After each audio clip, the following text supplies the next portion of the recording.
Salut les maniacs du gros son qui tâche, j'espère que vous allez bien. C'est toujours un réel plaisir de vous retrouver les maniacs. C'est vraiment, mon kiff total.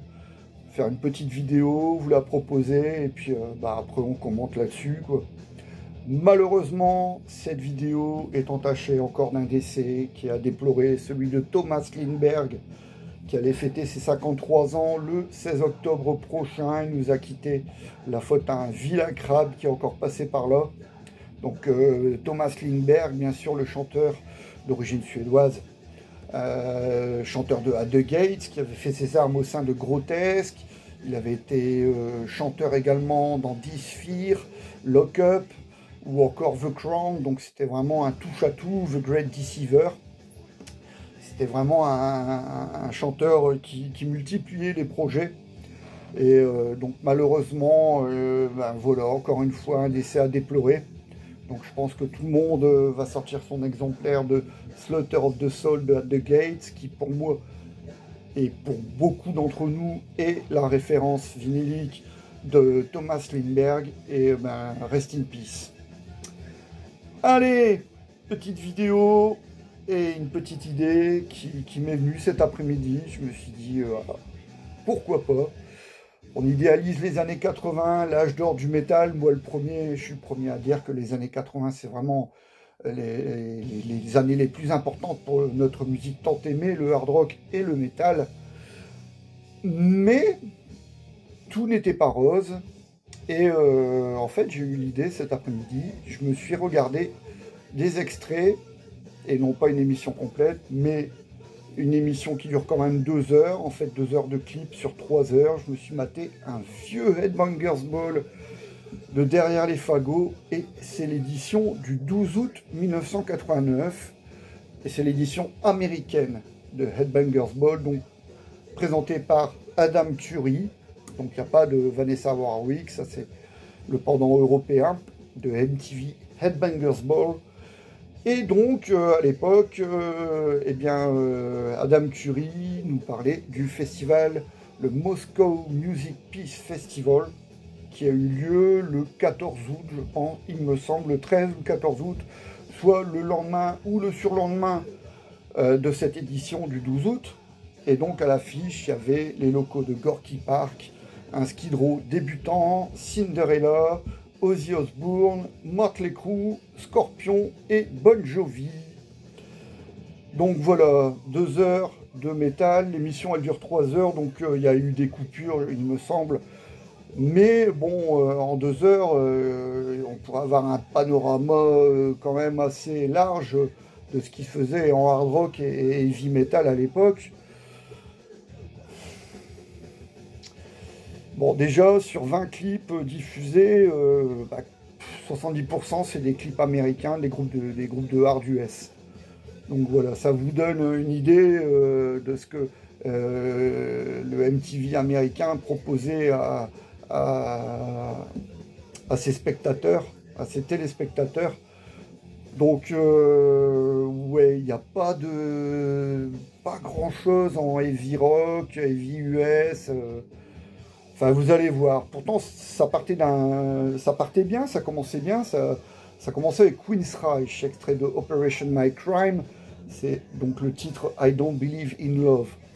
Enchaîné avec Sea Hags, donc tout de suite, voilà, groupe de hard US qui n'a fait qu'un seul album, je pense. Il y a un de leurs musiciens qui a fait une triste overdose. Ah ouais, ça pue l'héroïne. Ça pue les permanentes, tous les clips se ressemblent aussi. Et ça manque de sincérité, quoi. Si vous regardez n'importe quel clip de Poison des années 80, les Talk Dirty to Me, Skinny Bop, c'est fun, ok, mais est-ce qu'ils sont capables de faire ça sur scène, de faire le jump de la mort des enceintes ou de l'estrade de batterie, alors qu'ils sont censés jouer un de leurs morceaux?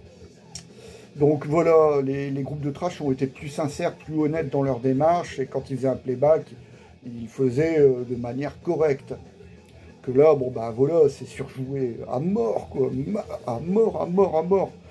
Et donc voilà, Sea Hags, donc 2 groupes US pour commencer, Queen's Reich, Sea Hags, puis ensuite Gorky Park, les Russes de Gorky Park qui s'étaient fait un nom l'année auparavant. Ils avaient ouvert sur les dates russes de Scorpion en 1988, donc. Et puis après, bah, tous des groupes de hard US, quoi. Il n'y a pas de métal, il n'y a pas de métal pur. Un petit peu, mais vraiment, vous allez vite voir Extreme, Little Girls et des pubs. Guns, Paradise City, bon, ça c'est un classique. Après, Tora Tora, Jet Boy, ils ont fait un album aussi.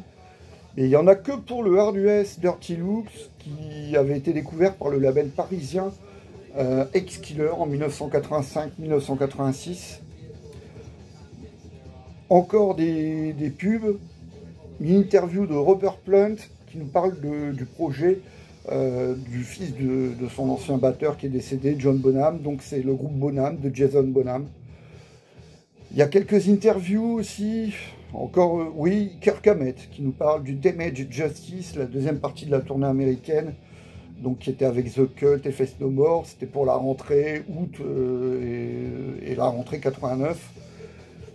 Mr. Big, Addicted to That Rush, bon titre, mais encore une fois, c'est surjoué. Tous les clips se ressemblent, hein, des light shows de malades. On a du mal à se retrouver quand même. Hein. Un jingle Exodus Anthrax, ça c'est curieux. Les seules traces de trash depuis le début de l'émission, c'est les jingles avec la musique de Speak English or Die de Stormtroopers of Death. Mais c'est que des jingles, il n'y a pas encore de clip. Donc un jingle Exodus Anthrax. Donc savoir qu'au printemps 89, MTV Headbangers Ball avait sponsorisé la tournée américaine que Anthrax avait entreprise avec Exodus et Halloween. Et malgré le sponsor, Scott Ian se plaignait dans les interviews à quoi bon les groupes de trash enregistrent, ça sert à quoi d'enregistrer des clips puisque MTV US ne les diffuse jamais. En Europe, c'est pas pareil, ça aurait été différent avec un Headbangers Ball de l'époque Vanessa Warwick, mais c'est plus tard aussi. Mais enfin voilà, ils ont fait des clips et ça a été diffusé essentiellement en Europe. Je pense à Anthrax, mais aussi Exodus qui proposait à l'époque son premier clip, Toxic Waltz, Megadeth qui est déjà un habitué de l'exercice, de cet exercice, Testament. Mais il n'y a rien de tout ça dans l'émission. Donc après Mr. Big et le jingle Exodus Anthrax, il y a un morceau de Accept, donc avec David Reese, leur période US, Generation Clash. Et après la surprise, Creator, Betrayer. Ouais, vraiment, ça c'est l'OVNI de l'émission, quoi. Il nous passe ce clip de Creator. Et après, de nouveau, Bang Tango, Someone Like You, Crimson Glory, Lonely, Great White, Rock Me. Vain, Beat the Bullet, Badlands avec Jackie Lee, Eric Singer, Jones in the Dark, extrait de leur premier album. Le groupe tournait à l'époque avec Tesla et Great White, justement, dont je viens de parler. Encore un groupe allemand, donc ça fait pour le moment essentiellement des groupes US, excepté Gorky Park, Accept, Creator et Victory, extrait de Culture Kill the Native, Don't Tell No Lies. Un reportage sur Gwar, donc ça c'est intéressant, une petite interview et puis des extraits live, donc c'est bien. Junkyard et le titre Hollywood.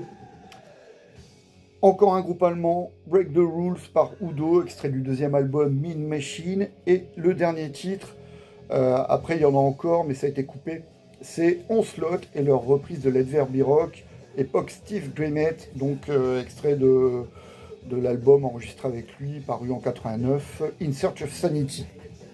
Voilà. Donc, bon, je me suis un peu ennuyé, parce que le clip le plus trash, c'est Creator. Et après, éventuellement, Onslaught, mais c'est une reprise, c'est Let There Be Rock.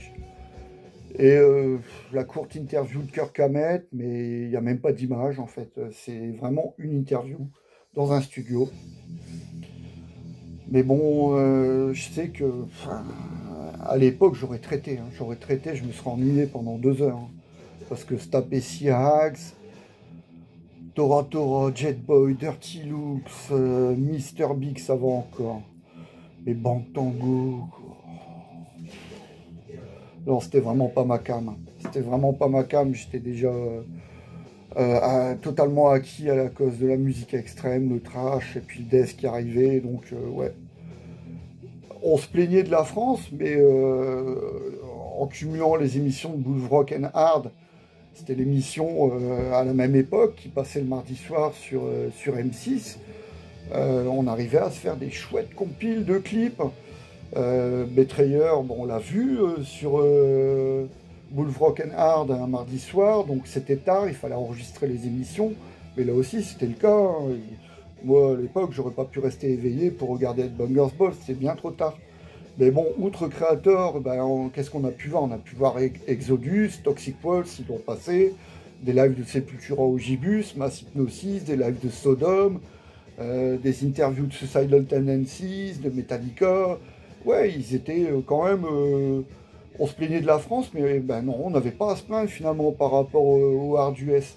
Et encore, il n'y a pas de Motley Crue, il n'y a pas de Dokken, il n'y a pas de Kiss, il n'y a pas de Rat, il n'y a pas de Wasp. Bon, même si Wasp c'est plus heavy, mais ça reste catalogué Hard US. Donc non, voilà, le bilan est que ben, à l'époque... il n'y avait pas de métal, si ce n'est Blues Rock and Hard en France, mais quand on en avait, on était gâtés. On était gâtés. Ok les Maniacs, bah, je vous laisse pour cette fois-ci.